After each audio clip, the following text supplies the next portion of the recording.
Good evening, dear students, और welcome back once again in this channel। और class 11 की हम फिजिक्स पढ़ा रहे हैं और वेक्टर्स डिस्कस कर रहे हैं। लास्ट वीडियोस में हमने वेक्टर को रिजोल्व करना सीखा था कि how we resolve the vector in their rectangular components. आज हम उसी को आगे बढ़ाएंगे, उसी वीडियो को आगे बढ़ाते हुए नए टॉपिक की तरफ चलेंगे और बहुत सारे क्वेश्चन भी करेंगे। तो चलिए शुरू करते हैं, लेकिन उससे पहले आप जो है वो चैनल को सब्सक्राइब करें और वीडियो को शेयर जरूर करें। सो चलिए शुरू करते हैं। अगर मैं लास्ट लेक्चर की बात करूं तो हमने कुछ डिस्कस किया था कि कोई भी वेक्टर हो कार्टेशियन सिस्टम में, उसके हम कंपोनेंट्स लिख सकते हैं ना। तो लेट अस सपोज कि यहाँ पर एक कार्टेशियन सिस्टम में हमारे पास एक वेक्टर है, this is x axis and this is y axis, और बीच में ये एक वेक्टर है।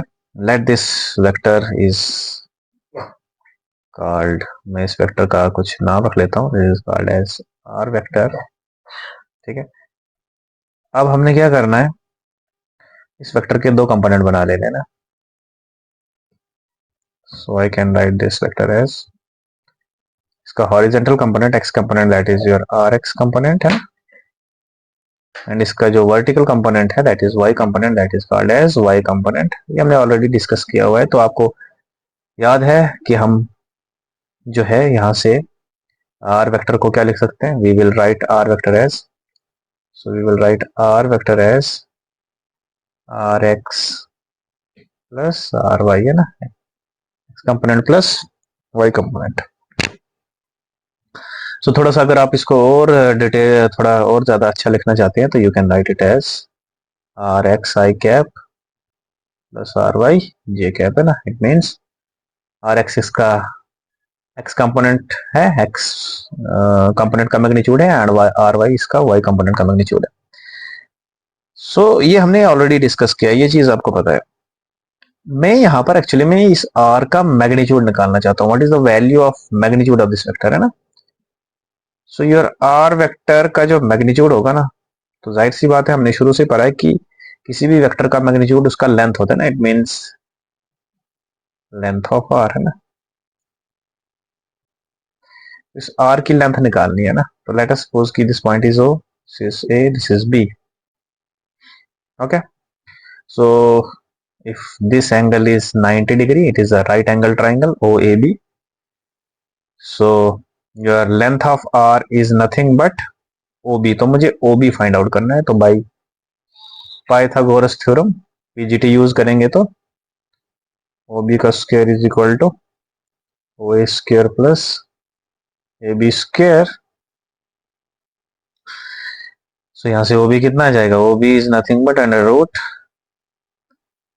Are x, sorry what is OA, OA is r x है ना, आर एक्स का square, and AB is nothing but AB is equal to r y, r y का square. This OB is nothing but the length of r है ना, it is the magnitude of r। तो इसका मतलब ये हुआ कि r का जो मैग्नीट्यूड है ना, that is equal to under root r x square r y square. This is very important result. So in two dimension, in ये किसकी बात हो रही है, टू डायमेंशन में, because we are taking this vector as in two dimension है ना। तो टू डायमेंशन में if you have a vector in two dimension, the magnitude of vector is under root rx square plus ry का square। Simple means अगर आप इसको, अगर इसको मैं थोड़ा और समझाऊं आपको, तो you can call it as, आप इसको क्या बोल सकते हैं, तो आप इसको ऐसे लिख सकते हैं। मतलब अगर मान लो मैं आपसे पूछूं कि let us suppose, let us take कि मेरे पास एक वेक्टर है, लेट टू डायमेंशन में एक वेक्टर है मेरे पास, a vector is 2i cap minus j cap है ना। सिंपल। सो मैं आपसे पूछता हूँ find magnitude of a. Magnitude of a is under root x, x component है 2 का स्क्वायर, वाई कंपोनेंट है -1 का square, simply equal to 4 + 1 that is √5। तो √5 is the magnitude of a, है ना। तो आप किसी भी वेक्टर का मैग्नीट्यूड निकाल सकते हैं ना। सो इन दिस वे अगर हम इन 3 डायमेंशन की बात करें, इन 3 डायमेंशन, अगर आप एक 3 डायमेंशन स्पेस की बात करें जहां पर वी हैव 3 एक्सेस, अगर हम 3 एक्सेस ड्रॉ करें, 1 एक्सेस, ठीक है, हैव अदर एक्सेस, ठीक है, and you have other axes, ये 3 एक्सेस है। तो एक और इसमें एक वेक्टर ड्रॉ करते हैं हम, वेक्टर को हम अलग कलर में रख लेते हैं ना, लेट व्हाइट है ना, this is vector, this is a sort of vector, and this vector is in 3 dimension. अगर आप इसको ध्यान से देखो तो ये 3 डायमेंशन में है, ये x एक्सेस, y एक्सेस और z axes. For example this is x, this is y, this is z, ठीक है ना। तो ये जो आपका बीच में वेक्टर है, let us call this vector as r vector. Now this r vector has 3 component x, y and z, है ना। So I can represent this r vector, I can represent this r vector as, 3 dimension में कैसे represent करेंगे, r x I cap, r y j cap plus r z k cap. This is the representation of this vector in 3 dimension. एक x component होगा, एक इसका y component होगा, एक इसका z कंपोनेंट होगा, एंड अगर आप इसको मैग्नीट्यूड निकालना चाहते हैं इसका, तो you will get the same formula, r x square, r y square, r z का square. So basically this is the important thing.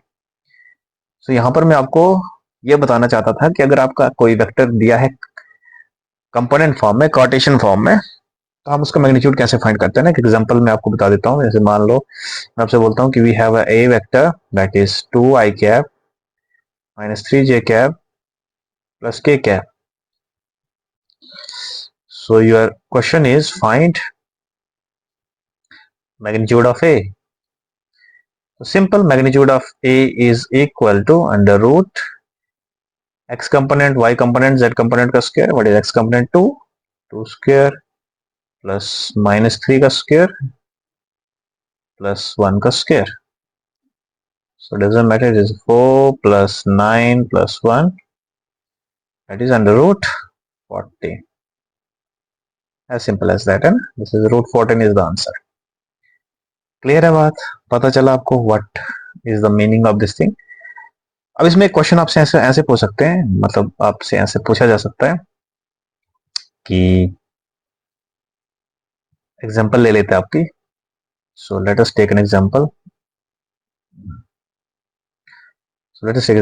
एक एग्जांपल लेते हैं कि मान लो क्वेश्चन ऐसे पूछ सकते हैं आपसे कि find the unit vector of given vector something like a vector is equal to -i cap plus 2j cap -3k cap। तो ऐसे एक वेक्टर दिया हुआ है, हमने इसका यूनिट वेक्टर निकालना है ना। दिस इज अ क्वेश्चन, ऐसा कुछ पूछ सकते हैं ना। So you know what is unit vector. Unit vector अगर ये वेक्टर a है तो इसका यूनिट वेक्टर a कैप से रिप्रेजेंट होगा। एंड a कैप, आपको पता है a कैप क्या होता है। a वेक्टर को अगर हम उसी के मैग्नीट्यूड से डिवाइड कर देंगे तो you will get the unit vector. तो हमें मॉड a निकालना है पहले ना। नाउ mod of a मतलब magnitude of a is equal to, you know what is magnitude, x का स्क्वायर दैट इज -1 का स्क्वायर, y का square that is 2 square, z का स्क्वायर -3 का square. So you will get 1 plus 4 plus 9 under root 14। Simple, root 14 is the answer। It is not answer, it is magnitude of a ना। So therefore unit vector कितना आ जाएगा, therefore a unit vector is equal to, a का value डाल दीजिए, that is minus i cap plus 2j cap minus 3k cap divided by what is this is root 14। Okay, so अगर आप इसको individually अलग अलग कर देंगे, this is minus 1 by root 14 i cap plus 2 by root 14 j cap, this 14 है ना, and minus 3 by root 14 k cap, this is unit vector है ना। तो आप चाहें तो इसको थोड़ा सा और रेशनलाइज करके लिख सकते हैं, बट मैं इसको यही फाइनल आंसर कर दूंगा। तो इस तरह से आप किसी भी वेक्टर का यूनिट वेक्टर फाइंड आउट कर सकते हैं, अगर वो वेक्टर आपको कार्टेशियन फॉर्म में दिया है या दिया हुआ है ना, चाहे वो 2 डायमेंशन में दिया हो या 3 डायमेंशन में दिया हो, यू कैन इजीली फाइंड, है ना, unit vector of the vector. So in nutshell एक बार फिर बता देता हूं कि हमने सीखा कि किसी भी गिवन वेक्टर को हम रेक्टेंगुलर कंपोनेंट्स में लिख सकते हैं, 2 डायमेंशन में भी 3 डायमेंशन में भी, और हम उसका मैग्नीट्यूड भी फाइंड आउट कर सकते हैं, है ना। एक गिवन वेक्टर को कार्टेशियन फॉर्म में लिख सकते हैं, उसका मैग्नीट्यूड हम कैसे निकालते हैं ये भी हमने फॉर्मूला देख लिया, एंड उसका यूनिट वेक्टर कैसे निकालते हैं ये भी हमने देखी। तीनों चीजें हमने, समझ लीजिए, कंपोनेंट्स ऑफ वेक्टर में पढ़ा। बस ये आपको आना चाहिए, वेक्टर के कंपोनेंट्स करने आने चाहिए, कंपोनेंट फॉर्म में अगर वेक्टर है तो उसका मैग्नीट्यूड निकालना आना चाहिए, एंड यूनिट वेक्टर क्या होता है यू कैन फाइंड दैट, है ना, आप इसको निकाल सकते हैं। क्लियर है बात। चलिए अब हम नेक्स्ट चलते हैं, वेरी इंपॉर्टेंट टॉपिक। अब हम चलेंगे very very important topic, that is heading product of vectors पढ़ेंगे अब, प्रोडक्ट ऑफ वेक्टर्स। ये सबसे इंपॉर्टेंट टॉपिक है, पिछले वाले भी इंपॉर्टेंट थे, हाँ, बट वन सेकेंड, एक चीज बताना भूल गया मैं आपको, वो बताना जरूरी है पहले, प्रोडक्ट से पहले। हमने इससे पहले रेक्टेंगुलर कंपोनेंट से पहले हमने वेक्टर्स का एडिशन सीखा था, है ना, यू नो, हमने पैरेललोग्राम ला पढ़ा, ट्रायंगल ला पढ़ा। तो क्वेश्चन इज, सबसे पहले चलो इस प्रोडक्ट को मैं मिटा देता हूं पहले। सबसे पहले हम ये देखेंगे कि ये जो कार्टेशियन फॉर्म में वेक्टर हम लिखते हैं, है ना, if you are writing the vectors in cartesian form, तो हाउ वी विल ऐड, है ना, मतलब लेट, मेरे पास दो वेक्टर है ना, let a vector is equal to a x i cap a y j cap and a z k cap, your b vector is, this is bx I cap, by j cap, bz k cap। तो दो vectors हैं a और b, दोनों Cartesian form में दिए हैं, rectangular components की form में है। तो if you have to add a plus b, अगर आपने ऐड करना है ना, तो i में i कंपोनेंट ऐड होगा, i का कोफिशिएंट i में ऐड होगा, b का कोफिशिएंट b में होगा, और सॉरी i का कोफिशिएंट i में ऐड होगा, j का कोफिशिएंट j में ऐड होगा, और k का कोफिशिएंट k में ऐड होगा। तो i का कोफिशिएंट यहां से होगा, मतलब ax में ऐड होगा bx, ax plus bx and whole I cap. Similarly, this is ay plus by j cap plus az plus bz k cap। Very simple है ना, बाहर से। एग्जाम्पल के लिए हम दो वेक्टर्स ले सकते हैं, मान लो मैंने दो वेक्टर ऐड करने हैं, तो let us A vector is 2i cap minus 5j cap minus 3k cap, ठीक है। And if you have b vector as minus 3i cap minus, sorry ये j है ना, माइनस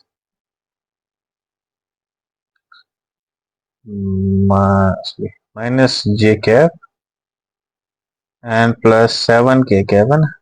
तो this is these are two vectors. मैं आपसे पूछता हूँ, find a plus b, a plus b, और एक और चीज ऐड कर देता हूँ, ए माइनस बी भी करो, है ना, एडिशन सब्ट्रैक्शन भी यही सिखा देता हूँ। सो सिंपल है, पहले ए प्लस बी करते हैं। तो आई में आई का कोफिशिएंट, जे में जे का कोफिशिएंट, के में के का कोफिशिएंट ऐड होगा ना, तो ए प्लस बी कैसे करेंगे, this is A, this is A, तो A plus B is equal to कैसे निकलेगा,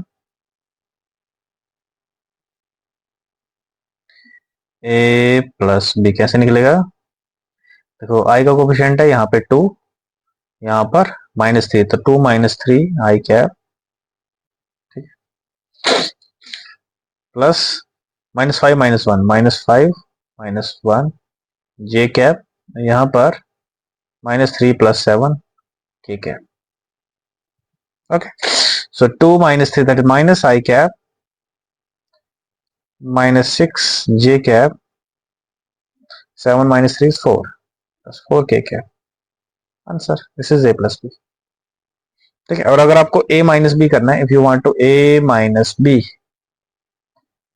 सो वही बेटा, हाँ यहाँ पर ध्यान रखना है, अगेन i में से i का कोफिशिएंट माइनस होगा, j में से j का, k में से k का, बट फर्स्ट कोफिशिएंट आपने यहाँ पर ऑर्डर का ख्याल रखना है, बिकॉज एडिशन इज कॉम्यूटेटिव है ना, a plus B is equal to B plus A, तो आप चाहे 2 में -3 ऐड करें या -3, तो ऑर्डर मैटर नहीं करता एडिशन में ना, यहाँ पर ऑर्डर है, तो फर्स्ट कोफिशिएंट हमेशा a का आएगा, तो a का कोफिशिएंट i का 2 है, तो दिस इज 2 माइनस, अब 3 के साथ अपना खुद का माइनस भी है, तो -3, बड़ा ब्रैकेट लगाएंगे बाहर से, that is I cap,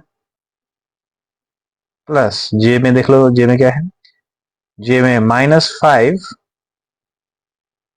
minus, और जे का -1 का खुद एक माइनस आएगा, जे कैप,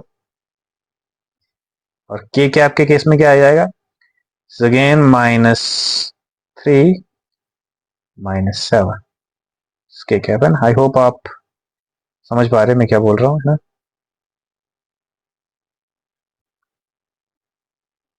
सो इसको थोड़ा सा ऐसे करता हूँ मैं, चलिए अब यहां से आगे क्या आएगा, so this is a minus b equal to, तो ये माइनस माइनस प्लस हो जाएगा, और 2 + 3 = 5, 5 आई कैप, ये minus plus, -5 + 1 that is -4 J cap, and this is -7 और 3 कितना हो जाएगा, 10, ये आएगी आपकी subtraction a minus b, this is a minus b and this is your a plus b. I hope आपको समझ में आ गया होगा कि अगर हमारे पास दो वेक्टर्स कंपोनेंट्स फॉर्म में है तो how we will add them, ठीक। यहाँ पर मेरा मकसद आपको ये सिखाना था कि हमने तो ये तो सीखा ना कि अगर दो वेक्टर्स आपको एरोज की फॉर्म में, तो आप उनको कैसे ऐड करते हैं, आप पैरेललोग्राम ला लगाएंगे, ट्रायंगल ला लगाएंगे, है ना, एंगल भी होना चाहिए दोनों के बीच, तो you can find parallelogram law, you can use triangle law, है ना, ज्योमेट्रिकल मेथड हमने यूज किया था ना। बट यहाँ पर मैंने आपको ये सिखाया कि अगर वेक्टर आपका ए बी और सी की फॉर्म में है, मतलब कार्टेशियन फॉर्म में है, तो आप कैसे जो है उसको ऐड या सब्ट्रैक्ट करेंगे। आई होप आप ये चीज समझ गए होंगे। Now after this we will move to the product of vectors, है ना। बट मेरे ख्याल में ये वीडियो हम इधर इतना ही रखते हैं, काफी लंबा हो जाएगा, हम नेक्स्ट वीडियो में बात करेंगे प्रोडक्ट ऑफ वेक्टर्स की। Thank you so much.